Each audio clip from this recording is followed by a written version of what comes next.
Hey everyone, Mike McClelland, MLF Pro, coming to you today to talk a little summertime Ned rigging.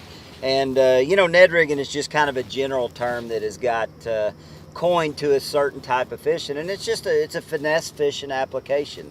We used to just call it throwing a finesse worm or throwing a jig head, and there's so many different terms that have been utilized for this type of fishing. But probably what makes Ned rigging a little different, a little more special is the Ned style worm. And Big Bite's got a little Ned style worm that I like to throw, green pumpkin candy. Colors like that just always seem to be great baits to throw on that Ned rig. When it comes to Ned rigging, I mean, one of my favorite little jig heads for Ned rigging is this Gamakatsu finesse jig head.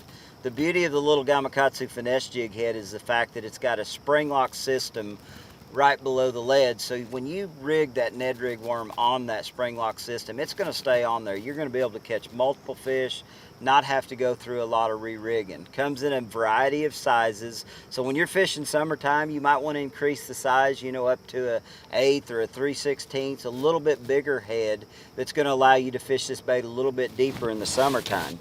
If you're fishing lakes that have a lot of structure and cover, Gamakatsu also has the finesse jig head EWG style that is designed to rig weedless. And essentially what it is, it's a Ned head without the spring lock, but with an EWG style hook that you can rig your bait weedless to throw. So you can throw it around brush and laydowns and bigger rock and things like that, getting it in those places where the fish really want to hang out in the summertime.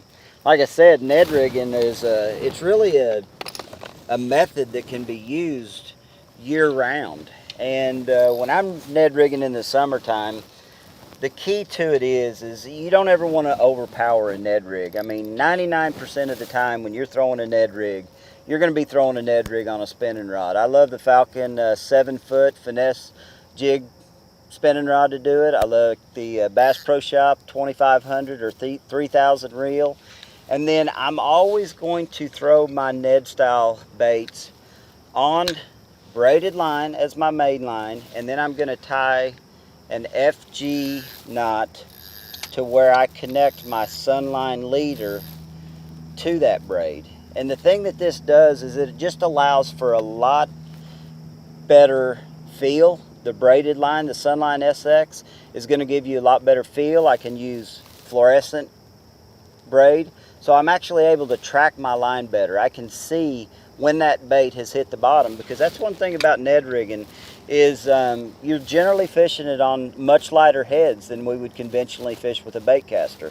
So the ability to be able to actually track that line and watch that braid go down, and when that braid stops, you can see that fluorescent braid. So Sunline SX braid, generally 10-pound test, and then your leaders can vary. That's the beauty of tying an FG knot. I can sometimes, if I'm fishing around heavy cover, I'll increase my leader size to 10 or 12-pound test Sunline Sniper. A lot of times if I'm fishing super gin clear situations, I'm going to be throwing 6, 8, 10-pound Sunline Sniper as my leader. But when you start talking Ned rigging in the summer, typically, bass, after they've spawned, they start pulling off the bank a little bit, and they're going to go to that first piece of cover or that first drop. And when I talk about that, if they're spawning on a big long flat and it's got a couple points that run out, those fish typically will follow that point out until they get to that first deep water access. If they're spawning on steeper banks, they typically will just pull off that bank to the first cover that's available. That could be stumps, it could be boat docks. I mean, there's so many various things that these fish, when they get done spawning, they're going to pull to. And when you're talking summertime fishing, these fish are going to stay there as long as that thermocline, starts forming in the lake. Those fish are going to stay there until it really forms. So you can catch them from, 3 to 5 foot deep out to 15, 18 foot deep. And a Ned rig is just a great way to do it. There's a variety of baits that I like to throw on the Ned rig. The Ned worm, I like to throw a little Big Bite kamikaze craw, a little Big Bite 3-inch fighting frog. Both of these baits, in my opinion, need to be pretty finessey on that Ned rig. Another bait that I love to throw on a Ned rig when I'm fishing brush piles or fishing around stumps is just a super soft Tour Series Big Bite Trick Stick. I mean, this is a bait that, you know, a lot of people fish Nico rigged, they fish it weedless, but to me, I love to throw this bait on a Ned rig. It allows me to put that bait in places that a lot of people won't. So when you're looking to catch some fish, summertime, Ned rigging, be sure and check out the Gamakatsu Finesse weedless hook, as well as the Gamakatsu Finesse jig head. Get you some big bite plastics and go have some fun.